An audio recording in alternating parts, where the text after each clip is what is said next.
Hi everyone, my name is Rebecca and welcome back to... Okay, I gotta take this thing off, it doesn't feel right.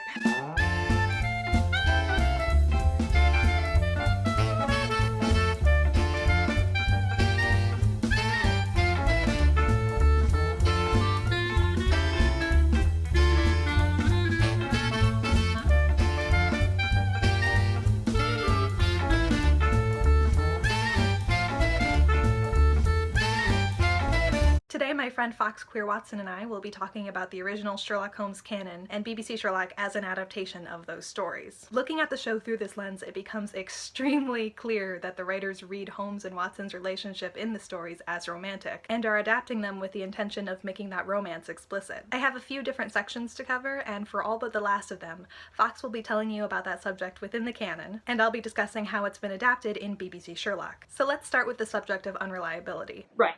Okay, so the idea of Watson as an unreliable narrator is actually one of the most popularly discussed ideas in Sherlockian academia. There are panels about it at almost every convention. Somebody's always talking about it, and I think it's key for a lot of the things that get discussed in essays and in meta and in all sorts of pieces written about the actual canon and the show. But of course Rebecca's going to talk about that, and I'm going to stick to the canon. And I think there are several different reasons for that. One of the key reasons that I think it's so interesting is because it's part of what makes being a Sherlockian so fascinating and so fun, is because Watson being an unreliable narrator, and the very nature of the way that he is an unreliable narrator, makes the interpretation work that most people do on the Holmes stories even possible to begin with. Because Watson isn't just an unreliable narrator because he's a first-person narrator, which of course means that the stories are told through his perspective. All but 4 of the 60 stories are told through Watson's perspective. But there are plenty of first-person stories out there, and the narrators are unreliable, but they don't have exactly the same level of sort of obfuscation that Watson is up to. And I think that his is particularly interesting because not only is he just unreliable by nature of only giving us his perspective, he's additionally unreliable because within the universe the stories are written, they're also being published. Because Watson is publishing these stories, the clients know about the published stories sometimes. Holmes reads the stories after they're published or before they're published. Because the stories are being published and Watson is writing them to be published within the fictional universe itself, he's writing for an audience that can't know the whole story. In a regular novel, you would be reading all of these sort of secret opinions of a first-person narrator. You would be reading somebody sort of pouring their heart out on the page from a first-person perspective and telling you whatever they're thinking and feeling. But Watson can't do that and doesn't do that because he knows that he's writing for us. He knows that it's going to be read by a public. It's not his diary we're reading. It's a carefully edited and carefully constructed story that relates to some of what actually goes on when he and Holmes work cases, but also hides a lot of things from us deliberately. And we know this in part because Watson tells us so. At the beginning of The Speckled Band and at the beginning of Charles Augustus Milverton, he discloses that he can only tell the stories now because somebody has recently died, that either in The Speckled Band he made a promise of secrecy to someone. In the case of Charles Augustus Milverton, it isn't just a promise, but instead the illegal actions that were performed in the progress of the case, both by Holmes and Watson, but as well as the woman, of course, who was also involved in the case, who it is implied is now dead or, beyond the reach of law. So Watson is not told this story in order to protect this person's identity, and now he can tell it because she'll no longer be in danger. And so we can assume that many of the sensitive cases have these sorts of circumstances where Watson is deliberately hiding things. In fact, in Charles Augustus Milverton, Watson writes specifically, "The reader will excuse me if I conceal the date or any other fact by which he might trace the actual occurrence." So Watson openly tells us that he's changing names, he's changing dates, He's changing locations, probably. He's changing information that would let us know exactly what occurred within sensitive cases and would harm the people involved in that. From this, I think it's also safe to assume that cases like a scandal in Bohemia, which involve royalty and other high-level, upper-class people, also names and dates and things have been changed. We can assume, though, that names and dates and locations aren't the only things that Watson is hiding.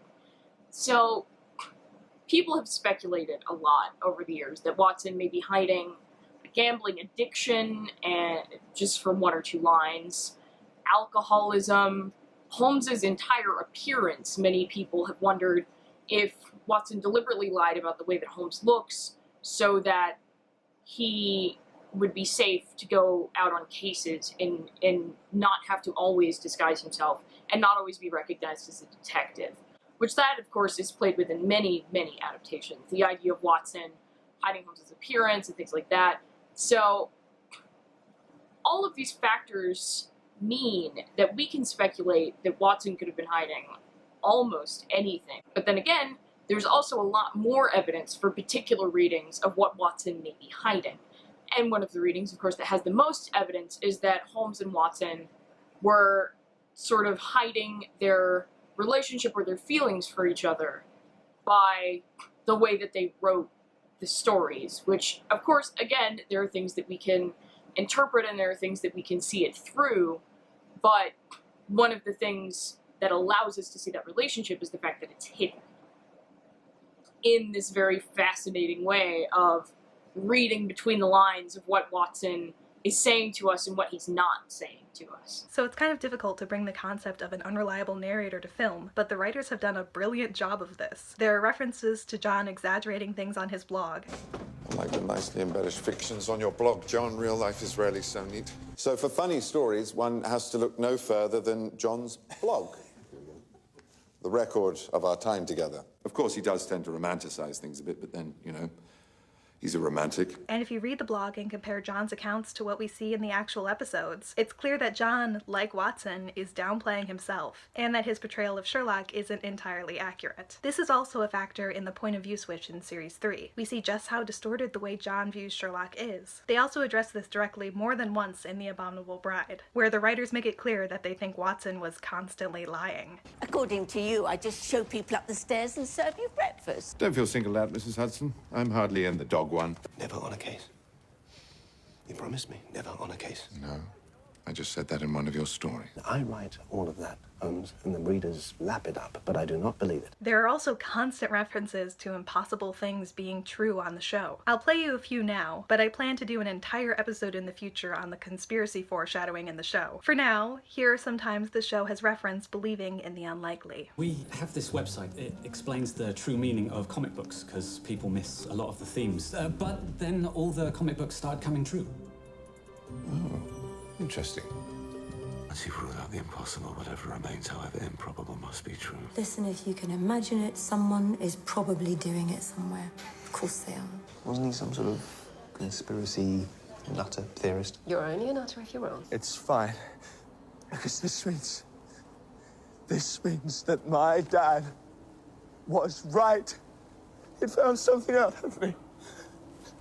And that's why you'd killed him, because he was right. I founded the Empty Hearse so like-minded people could meet, discuss theories. But you overdid it, Philip, you and your little fan club. I just couldn't live with myself knowing that I'd driven you to... But you didn't.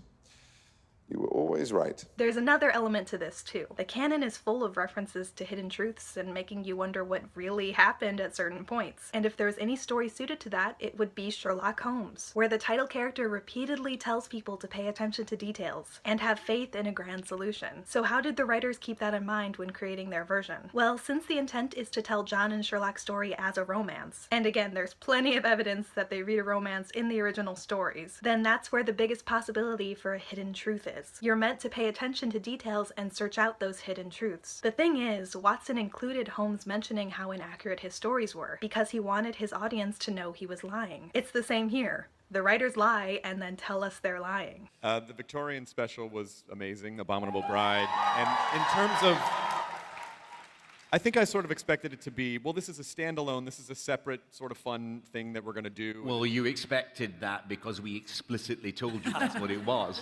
Yes. Which shows the power of lying. In fairness, I do say that I'm lying, and then I lie, and people get cross about the fact that I told you. Maybe you're lying then. It's like trying to answer the question, is it opposite day? You can't answer that question. You can't lie all the time. You've got to lie some of the time. That way no one can trust you at any point. This long game of concealing the truth before they make their big reveal is all a reference to that part of canon. All the references to things not being accurate. Holmes' insistence that the extraordinary is possible when that's where the evidence points. And even when there are momentary disappointments or flashes of doubt, Holmes says, "I should have more faith. I ought to know by this time that when a fact appears to be opposed to a long train of deductions, it invariably proves to be capable of bearing some other interpretation." That's in A Study in Scarlet, the very first story. The canon was practically made for something like TJLC. That's why it's a long, drawn-out conspiracy, because that's true to canon. But hidden truths are one thing. Let's move on to the relationship between Holmes and Watson and how that's been adapted. One of the most interesting conversations that implies that Holmes and Watson might be hiding something romantic happens at the beginning of The Sign of 4. And we'll come back and talk about this conversation again later, but the text of the conversation itself is what reveals this sort of fascinating implication of suppression. So, Holmes and Watson are talking at the beginning of the story about A Study in Scarlet, which has recently been published within the universe of the story itself. And Holmes says, "You have attempted to tinge it with romanticism, which produces much the same effect as if you worked a love story or an elopement into the fifth proposition of Euclid." Watson replies, "But the romance was there. I could not tamper with the facts." Holmes says, "Some facts should be suppressed, or at least a just sense of proportion should be observed in treating them. The only point in the case which deserved mention was the curious analytical reasoning from effects to causes by which I succeeded in unraveling." What's fascinating about this is that even though Holmes probably means romanticism in the sense of adventure and excitement and romanticism in that sense, he also then immediately refers to love stories and elopements, both of which of course are going to feature prominently in The Sign of 4. In a particular interpretation of the story, this very, very heavily implies that something is being hidden from us within The Sign of 4, and that something might be a romance or a love story that may in fact be hidden with another love story instead. But, like I said, we'll get a little more into that later on. For now, though, just the fact that Holmes and Watson are talking about the suppression and talking about specifically the suppression or the introduction of romance to the stories, I think is really key and really interesting. And I think that's something that can help really, really strongly support the interpretation that Watson is hiding something romantic about himself and Holmes. So one of the things that plays also into the things that are hidden by the unreliable narrator aspect of the stories is actually Holmes's personality and characterization. And this is a complicated issue, but I think that it's important to discuss because it's led to a lot of misunderstanding about the way that Holmes actually is. Watson says again and again and again throughout the stories that he's certain that Holmes will never fall in love, that he's never felt love. He says that Holmes hardly ever laughs, which simply isn't true. He says a lot of things, but then proceeds to contradict them entirely with just the way that he writes Holmes, and presumably the way that Holmes is. I think especially if we go back and read A Study in Scarlet, and we can assume that A Study in Scarlet was of course published before Watson decided to hide quite as much, because it was the first story and he wasn't entirely certain of what he was doing. And also in part because within A Study in Scarlet, it says that it's being pulled from Watson's own personal writings, instead of being written for publication, which I think is also interesting to think about. So, in A Study in Scarlet, Holmes is very excited, he smiles, he laughs, he sings in a cab and starts sort of humming and conducting an invisible orchestra. In the lab where he and Watson first meet, he pulls Watson over by the sleeve, he bows to an invisible audience after the successful completion of his experiment. He's excited, he's happy, he's very happy to be sharing rooms with Watson. Watson even says that he's delighted about it. Holmes is not an emotionless person, and he's definitely not a heartless person. So we see these examples as early as A Study in Scarlet, and in fact throughout the stories, of Holmes being kind, being gentle, laughing, being happy. These are all things that Watson says he rarely does, but if you actually count, and someone in fact has counted, although I haven't double-checked their numbers, and I would love to someday, Holmes laughs quite a bit. He smiles a lot. He often gets this sort of enthusiastic twinkle in his eye that Watson tells us about. There's all sorts of things that Watson tries to tell us are true that are not true about the way that Holmes is. And it's not a giant leap to assume that in part he's doing this to project the image that Holmes wants people to see. Holmes wants people to think that he's cold and detached and logical, so they'll believe that he's a more effective consulting detective, that he's more effective at his job. He is, of course, effective either way, but Holmes wants to present himself a certain way, and Watson is happy to help him do that, I think. But, of course, what happens then is we have these stories where Watson goes on at length about something, and then if you actually pay attention to the way that Holmes acts, it contradicts that. But for many, many years, people have not been actually paying attention to the information that contradicts that. Readers, audiences, modern audiences, have taken Watson at his word. People will often try to tell you that Holmes doesn't laugh, that he's very cold, that he's mean, but none of those things are true. And Watson shows us that those things aren't true, even though he says they are.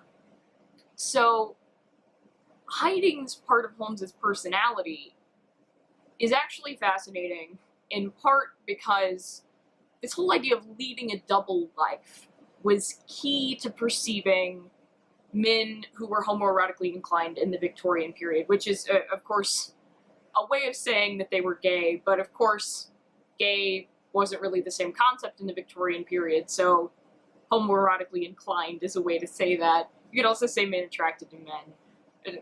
Holmes is just one man who was attracted to men, but Oscar Wilde deals with this a lot in his works. This idea of having a double life.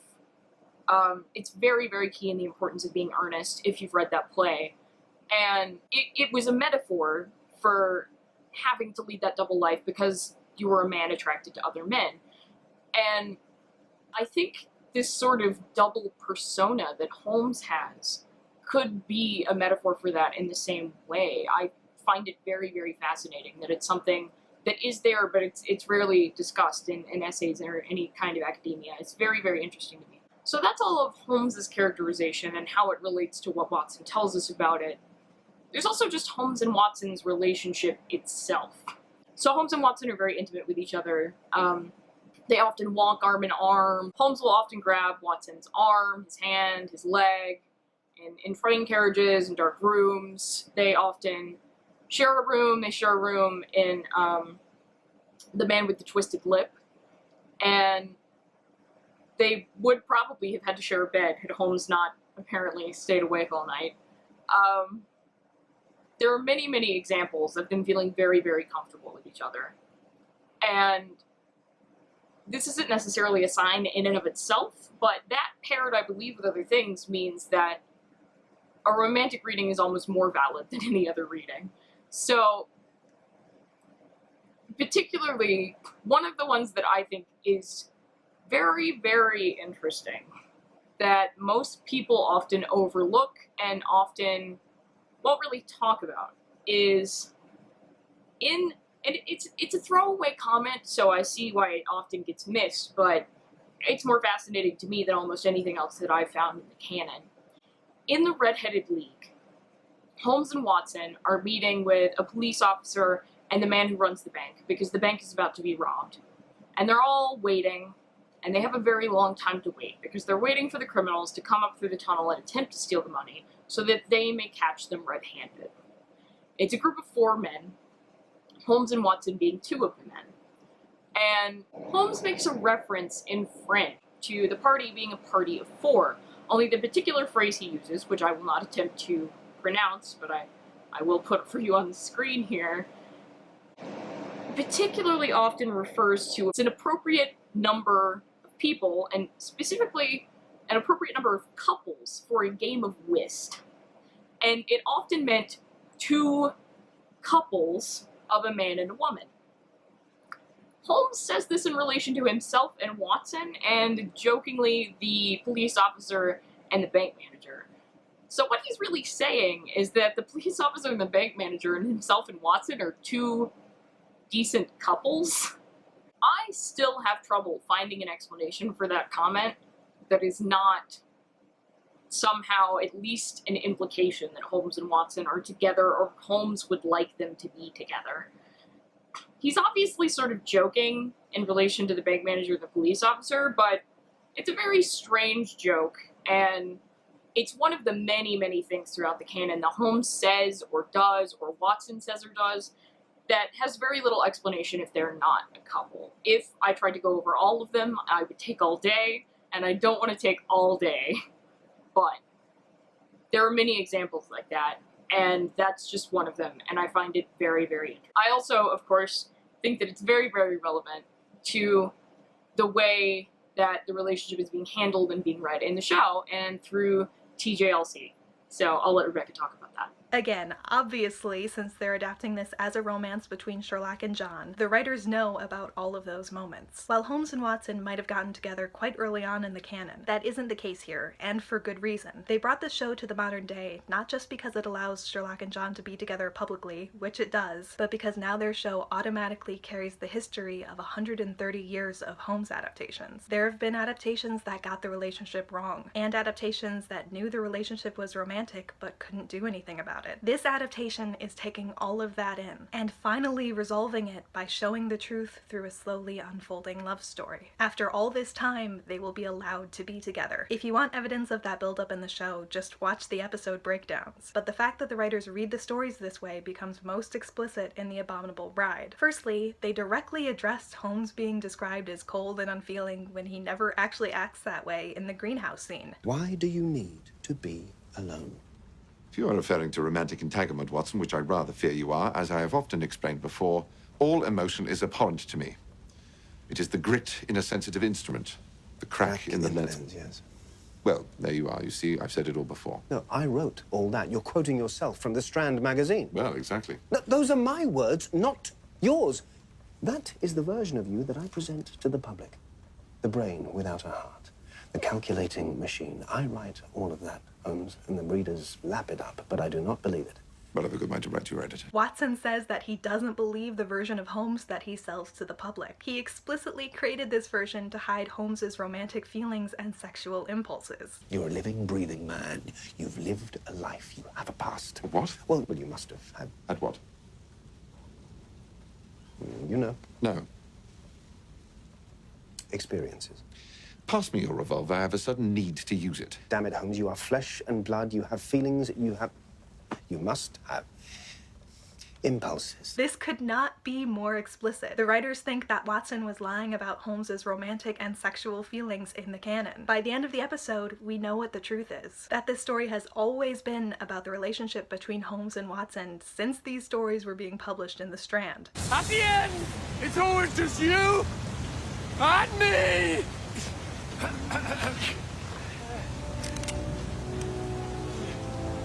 Professor, if you wouldn't mind stepping away from my friend, I do believe he finds your attention a shade annoying. That's not fair, there's two of you. There's always two of us. Don't you read the Strand? The exchange about what they call each other points to this too. When Holmes calls Watson John, Watson draws attention to it, pointing out that it's unusual. It was a very intimate thing. Thank you, John. Since when do you call me John? Holmes's response is telling in its ambiguity. Just how long have they been calling each other by their first names? How long have they been that intimate? You'd be surprised. Well, you wouldn't. And of course, neither is Watson. You'd be surprised. No, I wouldn't. And he immediately reciprocates and calls Holmes by his first name. Time you woke up, Sherlock. And there's even a hint right at the very end of the episode that this entire show is the actualization of Holmes' dearest dream. That he can be with Watson without fear. That's why he would be at home in the modern world and wants Watson with him. Perhaps I was being a little fanciful. But perhaps such things could come to pass. In any case, I know I would be very much at home in such a world. I don't think I would be. I beg to differ. But then I've always known I was a man out of his time.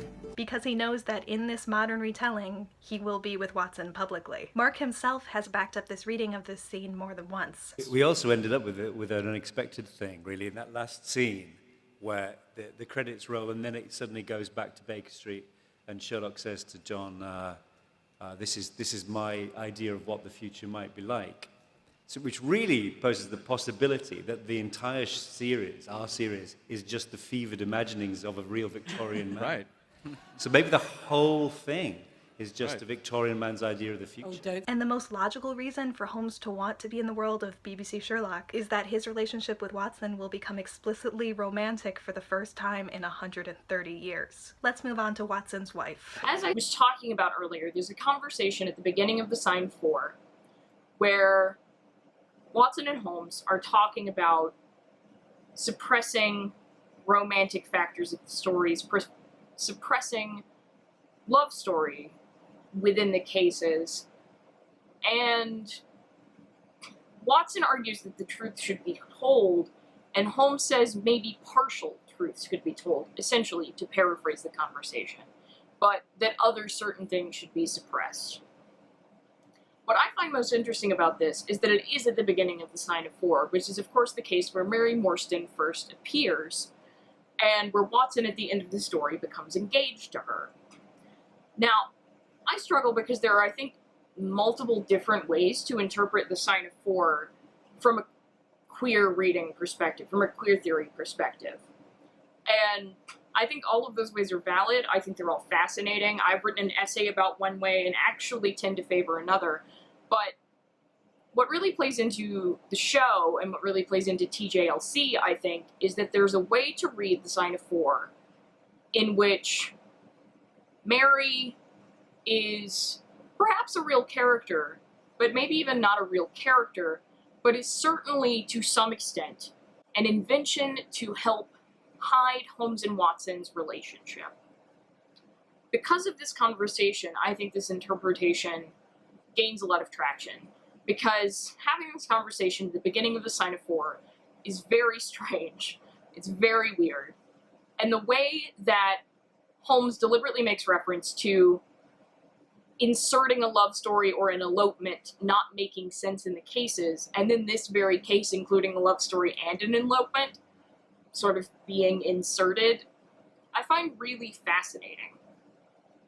What's also very interesting about Mary is that she has a lot of things in common with Holmes in the story itself.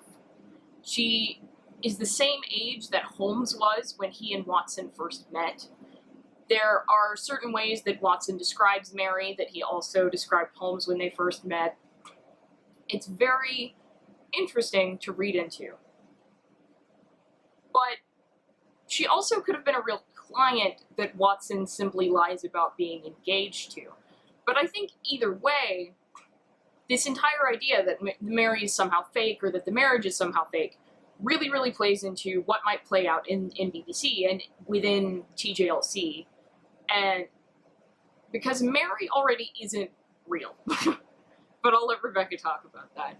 But within the canon, she also might not be real, which I think is really fascinating and I think really lends itself to the show. But also, even within canon, it's very difficult to argue that Watson is super in love with Mary. When he first meets her, he describes her as, like, not particularly attractive, but having kind eyes, which is lovely, sort of. He then, of course, goes on to sort of fall in love with her, to fumble his words around her, which he also later in one story does around Holmes, which is interesting.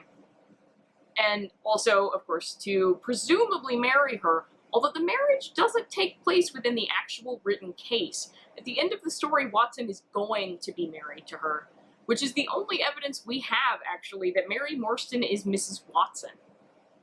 Mary's never again really referred to by name, except sort of as past. Usually when Watson refers to his wife, she's referred to as Mrs. Watson, which doesn't always link her back to Mary. And a lot of the times Mrs. Watson has parents that she goes to visit, even though Mary was an orphan. The entire issue of Watson's wives is a very, very large conundrum. A lot of people have argued that Watson had up to 6 wives to account for all of the inconsistencies between when he says he was married and when he says he wasn't married, and also the fact that some wives simply couldn't have been married because they have nothing in common with her. At this point, many people have settled on probably 2 or 3 marriages, but it's also entirely possible to me that there were never any marriages, and that the reason that it's all so inconsistent is because it's all fake, and that it's all put there to hide that Watson wasn't married at all. Of course, a lot of people would argue that it's just there because Arthur Conan Doyle can't keep track of anything, and that is also always a possibility. But if we're playing the Sherlockian game, and we're playing the game of trying to explain all of these inconsistencies within the internal logic of the story, maybe Watson just wasn't married, and maybe he made it all up. And there's nothing to prove anything to the alternative because of how unreliable he constantly was. Basically, the point that I would like to make about Watson's wives is that there's almost nothing concrete to prove any of the theories people have about how many times Watson was married. And again, one of the most popular theories for a very long time was that he was married up to 6 times, and people just took that at face value instead of maybe assuming that anything was made up or incorrect. And, you know, compared to the 6 wives theory, I think the no wives theory is a little more plausible, at least. Especially considering that Watson probably never had any children, because it would be very difficult to explain within the context of the stories if he did have children. Also, if anybody ever tries to tell you that Mary Morston died in childbirth in the stories, that simply isn't true. A lot of people often say that, or think that it's true even, but we have no idea how Mary dies, or if she dies at all in the story. All we know, because Watson didn't write any stories from while Holmes was away, all we know is that when Holmes dies, Watson's wife is still alive, theoretically. She's referenced in Holmes's note that he leaves before he goes to the Falls. We also know that when Holmes comes back, Mrs. Watson is gone.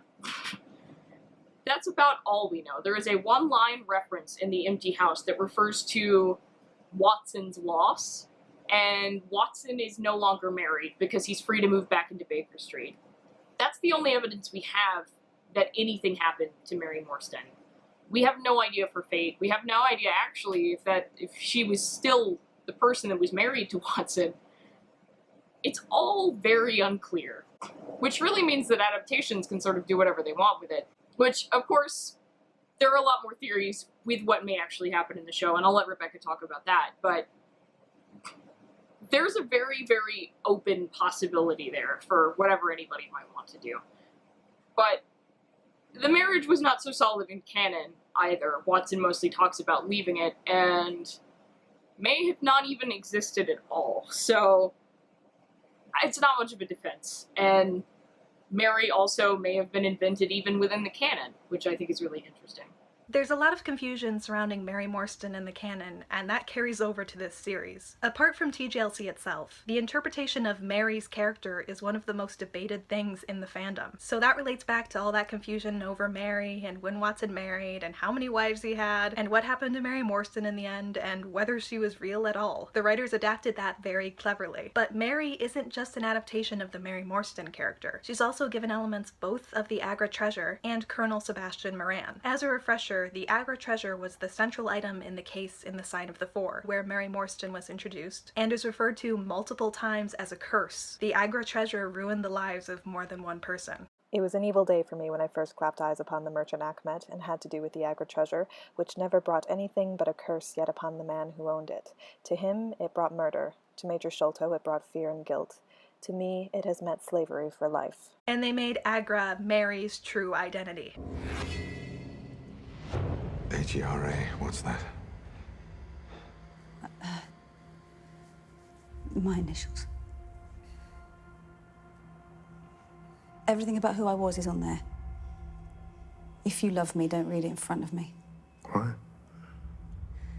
Because you won't love me when you've finished. Not only that, but when the Agra treasure box was recovered, the box was empty. So either this is empty, or something else about Mary is secretly empty. Or, you know, why not both? Regardless, they didn't have to associate Mary with the cursed Agra treasure, but they did. And that's not the only reference to canon hidden in Mary's character. There's also the fact that she's introduced in an adaptation of The Empty House, which is the story where Sebastian Moran is introduced. Sherlock explicitly draws attention to the fact that Mary is later given Moran's biggest scene when he calls his hiding place the Empty Houses. 23 and 24 Lensley Gardens. The empty houses. You've heard that already, though. Let's talk about some other elements of Moran's character. After the final problem, Moran was the only thing keeping Holmes from returning to Watson. If Holmes had revealed himself before taking care of Moran, he would have put both himself and Watson in danger. In our version, this is pretty literal. Mary is separating Sherlock and John. She's the reason they don't get together after Sherlock's return. Moran was working for Moriarty, and was well known for being an excellent shot. Moran also knew that Holmes survived his encounter with Moriarty on the Reichenbach Falls, and knowing this makes Mary's reaction in the empty hearse even more obviously fake, even without her totally flipping her mood in a few minutes. John, what is it? Oh no, you... Oh, yes. Oh my god. I'm not quite. You died. You jumped off a roof. No. You're dead. To trick Moran, Holmes used a dummy that Moran would target, and thereby reveal himself. The dummy trick would have been a bit of an obvious adaptation, so they subverted it a bit, and had Mary think she was talking to and threatening a dummy, when really she was revealing herself to John. Dummy. I suppose that was a fairly obvious trick. John can't ever know that I lied to him. It would break him, and I would lose him forever. And Sherlock, I will never let that happen. Please, understand, there is nothing in this world I would not do to stop that happening. Sorry. Not that obvious a trick.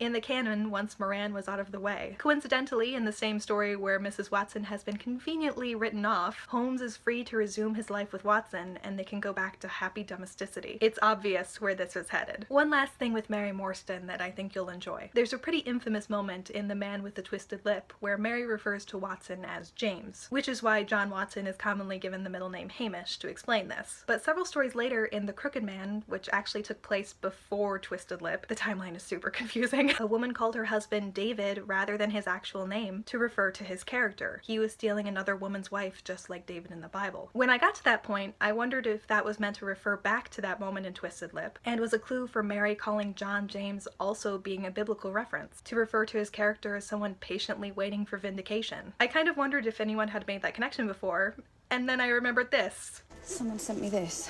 At first I thought it was just a Bible thing, you know, spam, but it's not. It's a skip code. That's pretty clear evidence that I was thinking along a similar track to the writers were when they read the stories. And they drove this home even more by making Mary's ex-boyfriend's name David. David! Oh, Mary. Congratulations. You look, very nice. Thanks. It's all intentional. They're pointing us to the truth of the Watson marriage and Mary's potential infidelity. Finally, we get to Moriarty, and I'm taking over for this one since I have a whole thing going of proving to you that Moriarty being the main villain in this adaptation really works. I'll be getting into this a lot more in the video I'll eventually be doing on Moriarty, but there's this whole level of the show I'm currently calling M-Theory Plus, which interprets everything in M-Theory as a commentary of the history of Holmes and Holmes adaptations. It sounds kind of out there, but it will make perfect sense once I explain it to you. So let's back up to the Victorian era. Obviously I, and very blatantly the writers of BBC Sherlock, read the stories as having a deliberate romantic undercurrent between Holmes and Watson. Unfortunately, at that time, Doyle couldn't do more than hint, and no one caught on. Obviously, he couldn't just correct them or he would face legal consequences, so he started to get frustrated and burned out with the stories. He decided to kill off Holmes to be free of the whole thing. To do that, he came up with Professor Moriarty, a man with equal talents to Holmes who could best trust him. Moriarty appeared in no stories prior to that. He was literally created as a device to kill Holmes. With this reading, you can easily see Moriarty as a manifestation of all of Doyle's frustrations with the society around him, of his anger at not being able to tell the story he wanted to tell. In the Norwood Builder, which occurs after Holmes's return, he alludes to some of their earlier cases being orchestrated by Moriarty, which again with this reading means that Doyle's frustration and the threat of a homophobic society have been looming over Holmes and Watson the entire time. Whether that was Doyle's intent with the line or not, it works, and the writers of BBC Sherlock have definitely adapted it that way. On BBC Sherlock, Moriarty is a manifestation of all the forces that have kept Holmes and Watson apart for 130 years. He's the wrong kind of Holmes fan. Got yourself a fan. Let's sponsor a serial killer. You'd be a fan of Sherlock Holmes. Your sponsor. Who was it? The one who told you about me, my fan. Moriarty is the one shoving Irene in Sherlock's path. Jim Moriarty sends his love. The reason Sherlock is afraid to share his feelings with John. No!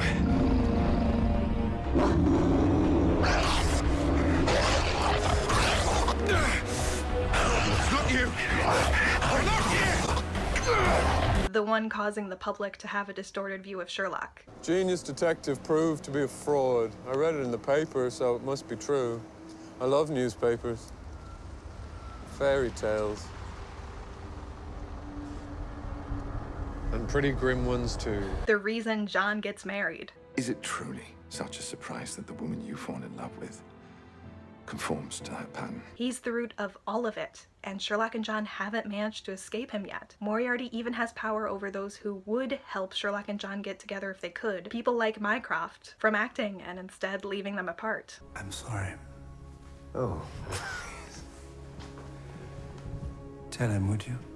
There's a reason Mycroft's characterization was taken from the private life of Sherlock Holmes, and why he's played by Mark Gatiss. Those forces have kept people from helping for a long time. And in the end, Sherlock and John will defeat Moriarty together, and so escape 130 years of forced separation. The truth will finally be told. Based on the canon, there are a few beats we can still expect to hit. We know we'll be getting adaptations of The Silver Blaze and The Dying Detective this series. We can also expect a Watson, I owe you 1,000 apologies moment when Sherlock finally explains himself like he did in The Empty House. And then there's the adventure of the three Garridebs, which Mark and Stephen have both referred to multiple times as the only point when you see the true nature of the relationship between Holmes and Watson. While Holmes and Watson were probably together long before Garridebs in the canon, one passage makes it most likely that the big reveal will happen in a Garridebs moment. It's when Watson says, "For the one and only time I caught a glimpse of a great heart as well as a great brain.